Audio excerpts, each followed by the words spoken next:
দর্শক, আমরা শুরুতেই জানাচ্ছিলাম মিটফোর্ড হাসপাতালের চত্বরে সোহাগ নামে এক ব্যক্তিকে পিটিয়ে হত্যার ঘটনা ঘটেছে।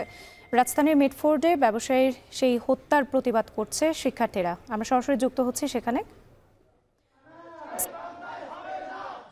আমরা শুনছিলাম শিক্ষার্থীরা বিক্ষোভ মিছিল করছে, তাদের সঙ্গে আপনার কথা হচ্ছে কিনা, তারা আসলে বিষয়টি নিয়ে কি বলছে? রাত্রি আপনি জানেন যে কিছুক্ষণ আগে সন্ধ্যা 7:30টার দিকে ঢাকা বিশ্ববিদ্যালয় হলপাড়া থেকে যে মিছিলটি বের করা হয়, মূলত বুধবার সন্ধ্যার দিকে মিটফোর্ড মেডিকেলের সামনে যে একটি নৃশংস হত্যার ঘটনা ঘটে, যেখানে জানা যায় যে ব্যবসায়িক আধিপত্য বিস্তারকে কেন্দ্র করে যুবদলের যিনি নিহত হয়েছে তিনি যুবদলের একজন কর্মী ছিল বলে জানা যায়, এবং সেই ব্যবসায়িক আধিপত্য বিস্তারকে কেন্দ্র করে কিন্তু এই ধরনের নৃশংস এক অবর্ণনীয় হত্যাকাণ্ডের ঘটনা ঘটে। এই যে ঘটনার সিসিটিভির ফুটেজ আসলে দ্রুতই সামাজিক যোগাযোগ মাধ্যমে আসলে ভাইরাল হয়েছে এবং সর্বত্র এ নিয়ে সমালোচনা করা হয় যে এই সময় এসেও এত নৃশংস হত্যার ঘটনা আসলে মানুষজন আসলে খুব মোটেও ভালোভাবে নেন, এবং তারই প্রতিবাদেই কিন্তু আজকে ঢাকা বিশ্ববিদ্যালয়ের হলপাড়াতে কিন্তু শিক্ষার্থীরা মিছিল বের করে এবং তাদের কিন্তু প্রত্যেকটা স্লোগানে সেই হত্যাকাণ্ডের বিরোধিতা করে তারা স্লোগান দিচ্ছে, এবং দ্রুত এই হত্যাকাণ্ডের সাথে যারা জড়িত, নৃশংস এই হত্যাকাণ্ডের সাথে জড়িত, তাদেরকে বিচারের আওতায় এনে দৃষ্টান্তমূলক শাস্তির দাবি তারা করছেন।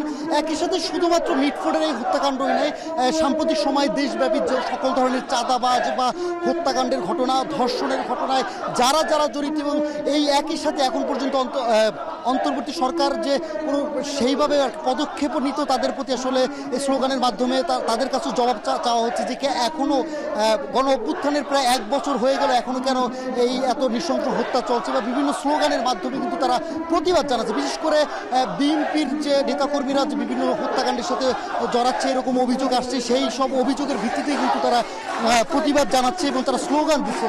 আপনি জানেন যে ঢাকা বিশ্ববিদ্যালয়ের বিজয় 71 হলের সামনে থেকে সন্ধ্যা 7:30টার দিকে কিন্তু এই মিছিলটি বের করা হয়। এখন পর্যন্ত কিন্তু সে বিভিন্ন হল প্রদক্ষিণ করে এখন হাজী মোহাম্মদ মহসিন হলের সামনে মিছিলটি অবস্থান করছে, এবং তারা এখান থেকে আসলে প্রধান সড়কে ওঠার সম্ভাবনা রয়েছে।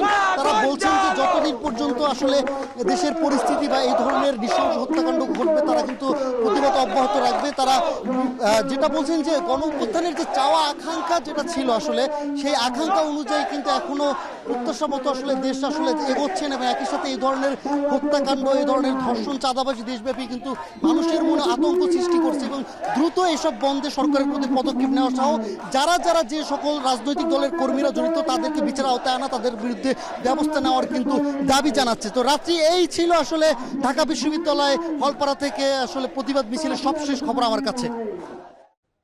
মিটফোর্ড হাসপাতাল চত্বরে সোহাগ নামে এক ব্যবসায়ীকে পিটিয়ে হত্যার ঘটনা ঘটেছে। এ নিয়ে বিস্তারিত জানাতে যুক্ত ছিলেন সানি মৃধা।